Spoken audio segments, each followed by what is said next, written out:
Dad, take your things and get out! Tonight! Son, this is my home. I built this house. Where am I supposed to go? That's not our problem anymore.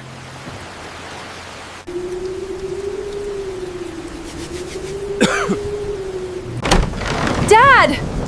Please, you have to come home! Home? Home, Everett Hale whispered. You said I didn't have one. Callista froze in the doorway of the broken shack. Rain ran from her long red hair onto her expensive camel-colored coat, but she seemed not to notice. Her eyes moved around the miserable room, the rotten wooden walls, the leaking roof, the metal bucket catching rainwater, the thin, dirty blanket on the floor. Then she looked at her father. 3 months earlier, Everett had been a dignified 70-year-old man with neatly combed silver-white hair, a trimmed beard, a faded pale blue shirt, an olive-green cardigan, dark brown trousers, and worn but polished black shoes. Now those same clothes were dirty, torn, soaked, and barely recognizable beneath a ragged brown coat. Callista covered her mouth. Dad, Everett's tired eyes hardened. Why are you really here? Before we continue, if you believe no parent who sacrificed their life for their children deserves to be treated like a burden, tell me in the comments. Would you forgive them? And subscribe, because what Callista was about to tell her father would expose the real reason his children had thrown him away.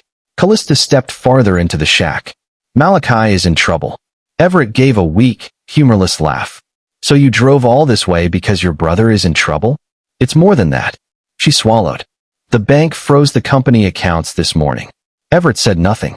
And the house, Callista continued. They've stopped the sale. That finally made him look at her. What sale? Callista's face changed. For the first time, Everett understood that his daughter had not come to rescue him. She had come because the life she had stolen from him was beginning to collapse. 3 months earlier, none of this had seemed possible. Everett Hale had spent 42 years building everything his children now enjoyed. He had never inherited money. He had never won a lottery. He had started as a carpenter with one rusty pickup truck, a box of secondhand tools, and $76 in his bank account. His wife, Marin, had worked beside him. While Everett repaired porches and roofs, Marin kept the books at their kitchen table. When they could finally afford their first piece of land, Everett built their house himself. Not a contractor. Not a crew. Everett. Every staircase railing had passed through his hands. Every bedroom had been measured by him. Marin had chosen the warm beige walls. She had planted the roses outside the kitchen window. Years later, when Everett's small construction business became Hale Heritage Properties, that same house grew into the beautiful mansion his children knew. But to Everett, it had never been a mansion. It was simply the place where Marin had laughed. The place where his daughter Callista had taken her first steps. The place where Malachi had first called him dad. Malachi was not Everett's biological son. Everett and Marin had adopted him when he was 6 years old. The frightened little boy had arrived carrying everything he owned in a plastic grocery bag. Everett had knelt in front of him and said, "Nothing in this house belongs to you less because you came here later." For 30 years, Everett kept that promise. He paid for Malachi's education. He gave him his first job. When Malachi married Nadira, Everett welcomed her into the family without hesitation. And when Callista wanted to start an interior design company and failed twice, Everett quietly paid her debts. He never reminded either child what he had done. Marin often warned him about that. "You give without teaching them the weight of what you give," she once told him. Everett had smiled. "There are children." Marin had looked at him for a long moment. "That doesn't mean they can't become strangers." Everett remembered those words after she died. Cancer took Marin 18 months before his children threw him out. After the funeral, the big house became unbearably quiet. At first, Everett was almost grateful when Malachi and Nadira suggested moving in. "You shouldn't be alone," Malachi told him. Callista started spending most nights there too. For a little while, Everett thought grief had brought his family closer. Then small things began changing. Malachi took over Everett's home office. "You're retired now, Dad. You don't need all this space." Everett agreed. Callista replaced the dining room furniture Marin had chosen. "It looks old-fashioned." Everett said nothing. Nadira removed Marin's photographs from the living room. When Everett asked where they were, Nadira smiled. "I put them somewhere safe." The house needed a cleaner look. Everett found the photographs weeks later in a cardboard box in the garage. Then they began changing the way they treated him. One morning, Everett came downstairs wearing his usual pale blue shirt and olive cardigan. Nadira was preparing for a business brunch. She looked him up and down. "Are you going somewhere? I thought I'd have breakfast." She lowered her voice. "There are important people coming. Could you eat upstairs today?" Everett stared at her. "In my bedroom? It's just for a few hours." He looked toward Malachi. His son never lifted his eyes from his phone. Everett went upstairs. A month later, Malachi took his car keys. "You nearly missed that stop sign yesterday." "I did not." "Dad, you're 70. I can still drive." Malachi sighed as though speaking to a difficult child. "Why do you always have to argue?" Everett stopped arguing. Callista began handling his mail. Nadira changed the household staff. Malachi convinced him to sign a document allowing his son to manage routine company matters while Everett rested. Everett read every page before signing. The document gave Malachi limited management authority. It did not give him ownership. But Malachi behaved as though it did. Everett's name disappeared from meetings. Executives stopped calling him. The company credit card he had carried for 30 years suddenly stopped working. When Everett questioned Malachi, his son smiled. Probably a banking error. It wasn't. Then came Marin's piano. Everett returned from a morning walk and found 2 delivery men carrying it toward a truck. He rushed forward. "What are you doing?" Callista walked out behind them. "I sold it." Everett stared at his daughter. "You what?" "Nobody plays it." "Your mother played it." Callista rolled her eyes. "Dad, Mama's been gone for over a year." The words struck harder than she realized. Everett walked to the piano and placed his hand on the polished wood. There was still a tiny scratch near one corner where Callista had hit it with a toy when she was 5. Marin had refused to repair it. "Leave it," she had laughed. "One day we'll miss the noise." Everett turned to his daughter. "Cancel the sale. It's already paid for. Give them their money back." Callista's face hardened. "You cannot keep turning this house into a museum." Everett looked toward Malachi. His son stood in the doorway. "Say something." Malachi exhaled. "She's right, Dad." That afternoon, Everett watched his wife's piano disappear down the driveway. Something inside him disappeared with it. But the worst came 2 weeks later. Everett woke after midnight and heard voices downstairs. Malachi, Callista, and Nadira were sitting around the dining table. Documents covered the surface. Everett stopped on the staircase when he heard his own name. "The buyer wants everything cleared before the end of the quarter," Nadira said. Callista looked nervous. "What about Dad?" Malachi replied. "Once the papers are finished, it won't matter." Everett stepped into the room. "What papers?" All 3 froze. Malachi quickly closed a folder. Everett walked toward the table. "What are you selling?" "Nothing you need to worry about." Everett looked at his son. "I asked you a question." Malachi stood. "The company has an offer." Everett's expression changed. "You're selling Hale Heritage?" "It's a merger. It is not yours to merge." Malachi's jaw tightened. "This is exactly the problem. You refuse to let go. I built that company. And now you're too old to run it." The room went silent. Everett looked at Callista. She would not meet his eyes. Then he looked at Nadira. She was almost smiling. Everett reached for the folder. Malachi snatched it away. "Go upstairs, Dad." Everett stared at him. "What did you just say to me?" "You heard me. This is my house." Malachi laughed bitterly. "There it is again. My house. My company. My money. Do you know what it's like living with someone who reminds everyone that everything belongs to him?" Everett's face fell. "I have never said that to you." "You don't have to." Malachi stepped closer. "We're the ones keeping everything running now." Everett looked at the man standing before him and remembered the 6-year-old boy with the grocery bag. "Everything I had," Everett said quietly, "I shared with you." Malachi answered without hesitation. "And maybe that was your mistake." The next evening, Everett came downstairs and found his battered suitcase beside the front door. His old brown coat lay across it. Rain hammered the windows. Callista stood with her arms folded. Nadira leaned against the staircase. Malachi waited by the open door. Everett stopped walking. "What is this?" Malachi pointed outside. "Take your things and get out. Tonight." Everett stared at him. "Son, this is my home. You're making everyone miserable." Everett gripped the suitcase handle. "I built this house. Where am I supposed to go?" Callista's answer came cold and sharp. "That's not our problem anymore." Malachi shut the door, and for several seconds, Everett stood under the porch roof listening to the rain. He expected the door to reopen. It didn't. So he stepped into the storm. By the time he reached the highway, his pale blue shirt was soaked beneath his cardigan. He tried calling 3 people. The first number was disconnected. The second belonged to an old employee who had moved away. The third was his longtime attorney, Orson Bell. Everett ended the call before it connected. Pride was all he had left. He walked nearly 4 miles that night, his shoes filled with water. His hands shook from the cold. Eventually, he reached an abandoned maintenance cabin on a piece of woodland Hale heritage had purchased decades earlier. Nobody had used it for years. There was no electricity. The roof leaked. One window was cracked, but the door still locked. Everett slept sitting against the wall that first night with his wet coat wrapped around him. The following morning, he ate crackers from an old emergency tin he found in a cabinet. Days became weeks. The dignified man who once sat at the head of board meetings began waking with rainwater beside his bed. His olive cardigan tore at one sleeve. His trousers became stained with mud.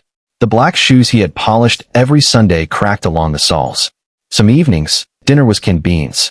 Other evenings, it was nothing. Still, Everett refused to call his children. Then one afternoon, he went into town. Across the street, he saw Callista leaving an expensive restaurant with 2 friends. For one foolish moment, Everett smiled. He crossed toward her. Callista. His daughter turned. Her smile vanished.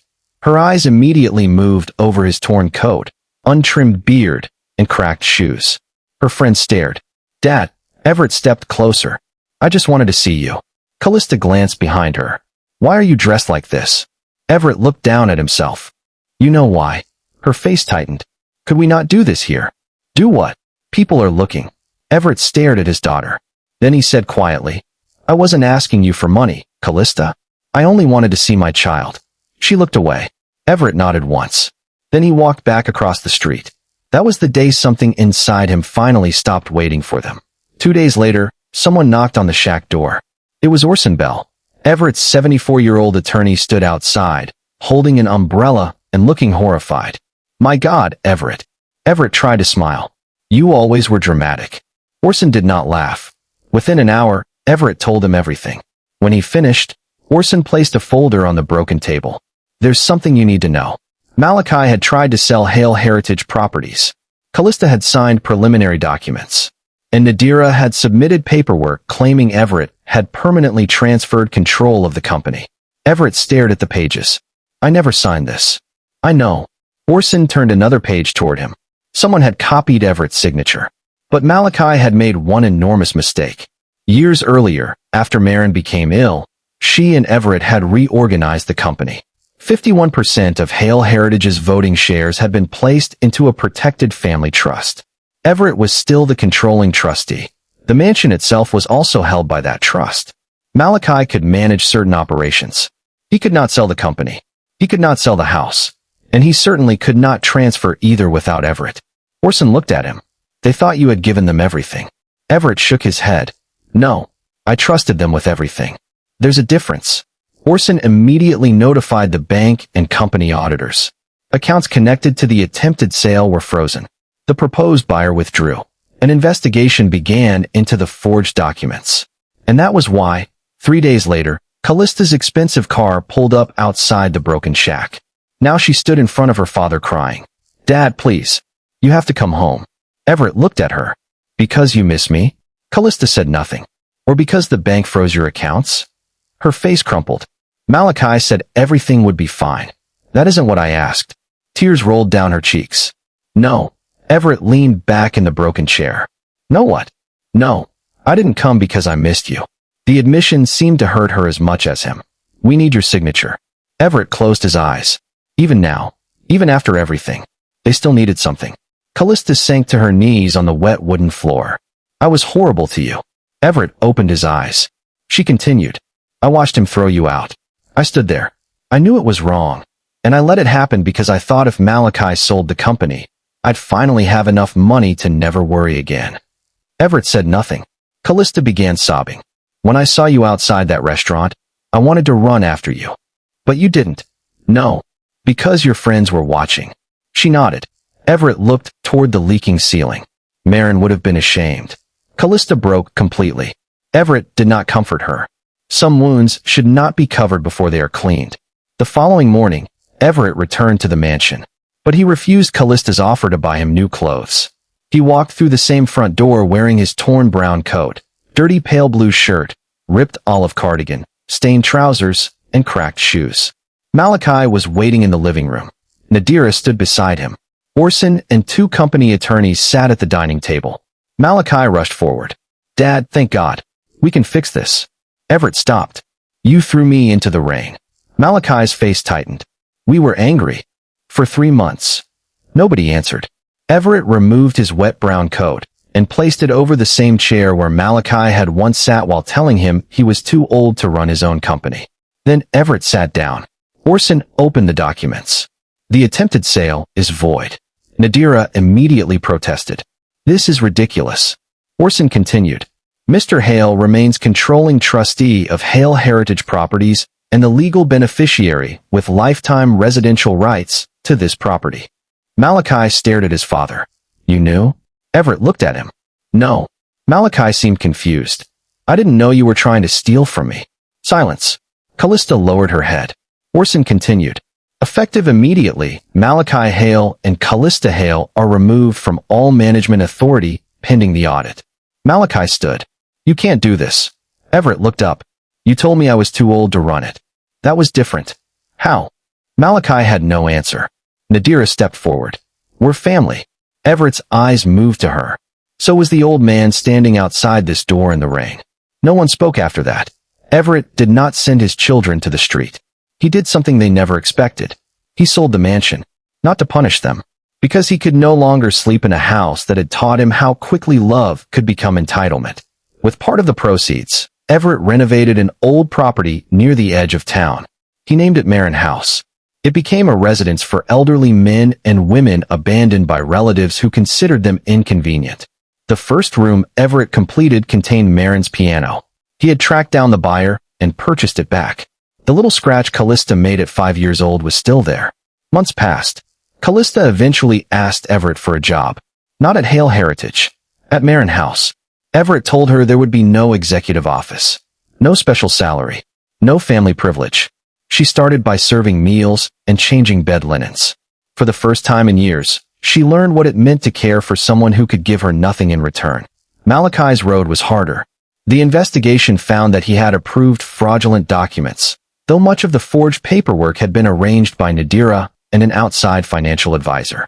Nadira left him when the money disappeared. Malachi lost his executive position, his expensive car, and most of the friends who had once surrounded him. Nearly a year later, Everett was sitting outside Marin House when Malachi arrived. No tailored clothes, no watch, no arrogance. He sat beside his father. For several minutes, neither spoke. Finally Malachi said, "I keep thinking about the night you adopted me." Everett looked ahead. "You told me nothing in your house belonged to me less because I came later." Everett nodded. Malachi's voice broke. "And after everything you gave me, I made you feel like nothing belonged to you at all." Everett turned toward him. Malachi was crying. "I'm sorry, Dad." Everett remained silent for a long time. Then he said, "I forgive you." Malachi looked up hopefully. But Everett continued, "Forgiveness does not rebuild trust overnight." Malachi nodded. "I know. If you want me back in your life, you don't inherit that privilege. You earn it." For the first time, Malachi did not argue. He simply said, "Tell me where to start." Everett pointed toward the building. "The kitchen needs help." Malachi almost laughed through his tears. Then he stood and went inside. Everett stayed beneath the afternoon sun. Behind him, through an open window, someone began playing Marin's piano. For the first time since the night his children shut the door in his face, Everett did not think about the mansion. He did not think about the company. He did not even think about the money. He thought about Marin, and he imagined her saying the words he had once been too stubborn to understand. Family is not proven by what people inherit from you. It is proven by how they treat you when they believe you have nothing left to give. And Everett Hale had finally learned that losing a house was painful, but losing his dignity would have been far worse. So let me ask you, if your own children threw you out after everything you sacrificed for them, could you ever trust them again, even if you forgave them? Tell me what you would have done in Everett's place in the comments. And if you believe parents deserve love, dignity, and respect, not only when they have something to give, subscribe and stay with us for another powerful story.